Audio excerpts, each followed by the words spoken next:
Алматыға ұшып келерде көзіңіз ең алдымен неге түседі? Заманауи мегаполистің биік ғимараттары? Жоқ, асқар таулар бірінші орында. Мұнартқан қарлы шыңдар қаланың кез келген нүктесінен көрініп тұрады. Алматыға келдіңіз бе? Демек, міндетті түрде тауға шығыңыз. Тіпті іс сапарда болсаңыз да, бірер сағат уақыт табылса болғаны, оны тиімді пайдаланып, белсенді демалысқа арнаңыз. Тау қалаға өте жақын болғаннан, көпшілік жоғарыға көтерілетін кезде жылы киім туралы ұмытып кетеді. Себебі қалада ауа температурасы плюсты көрсетіп тұрса, тауда үнемі ауа салқынырақ болады. Сондықтан ескере жүріңіздер, жылы киім керек мұнда. Теңіз деңгейінен 3200 метр биіктікке көтерілу қиындық тудырмайды. Тек қалың киінуді ұмытпаңыз. Бір төбеге шықсаңыз, үлкенірек шоқыға кезігесіз. Оған шықсаңыз, алдыңызда заңғар тау тұрады.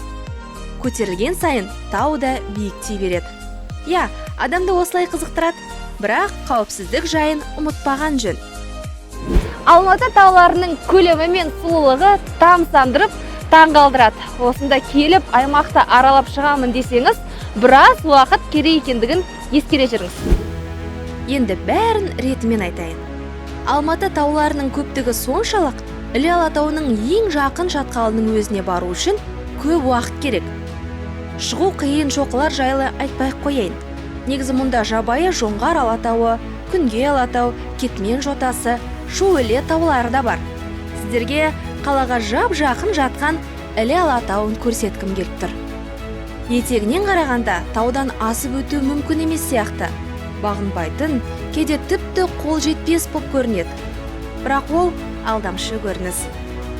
Алматы таулары қаламен тұтасып жатыр.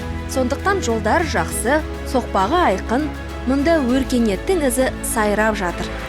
Достар, таудағы инфрақұрылым қарқынды дамуда. Мысалға, қай жерге барсаңыз да демалып отыратын жерлері бар, шай ішетін, табиғат аясында тыныс алатын орындар жеткілікті.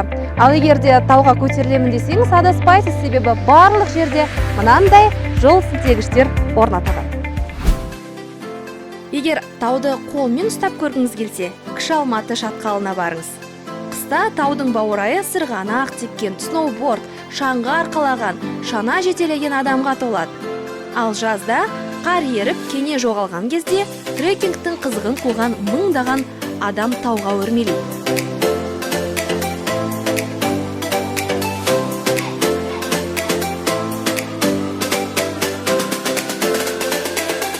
Надеваете для того, чтобы не замерзнуть в горах? Главное взять штаны, которые не промокают. Ну, я вот супер драй выбрала. Начинающему сноубордисту нужны, как я сказал, штаны первые. И, наверное, будут ботинки, самое главное.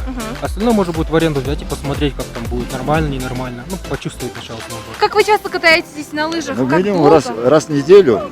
А начал в 80-х годах прошлого века. Это получается лет 40 вы уже на лыжах? Да, примерно так. А сколько вам лет? За 70. Вы слышали? Вы верите в это? Да. Вот почему нужно заниматься спортом. Все, Да, я стою на лыжах. Самое главное не бояться начать и самое главное научиться падать. Горы – это энергия и хорошее настроение. Для меня горы – это высота, свежий воздух и молодость. Видео. Я биіктікте орналасқан жасанды мұз айдыны бар әлемдегі ең үлкен спорт кешені.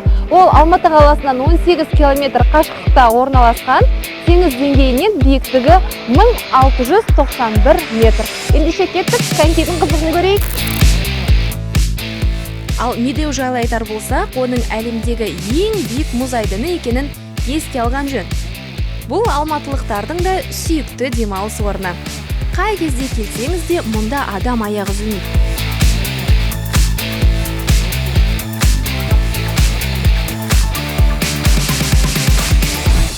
Ал мынау Шымбұлақ. Тау шаңғы курортының рахатын сөзбен айтып жеткізу мүмкін емес.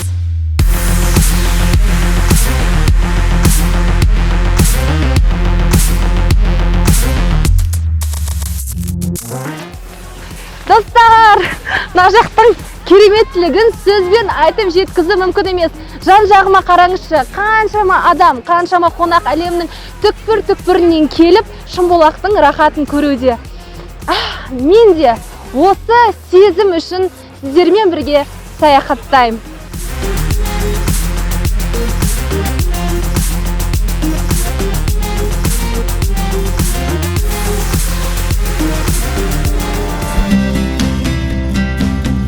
Қарным ашты. Не жесем екен деген сұрақ туындаса, мұнда қалағаныңыздың бәрін табасыз. Дәстүрлі және заманауи тағам түрлері бәрі бар.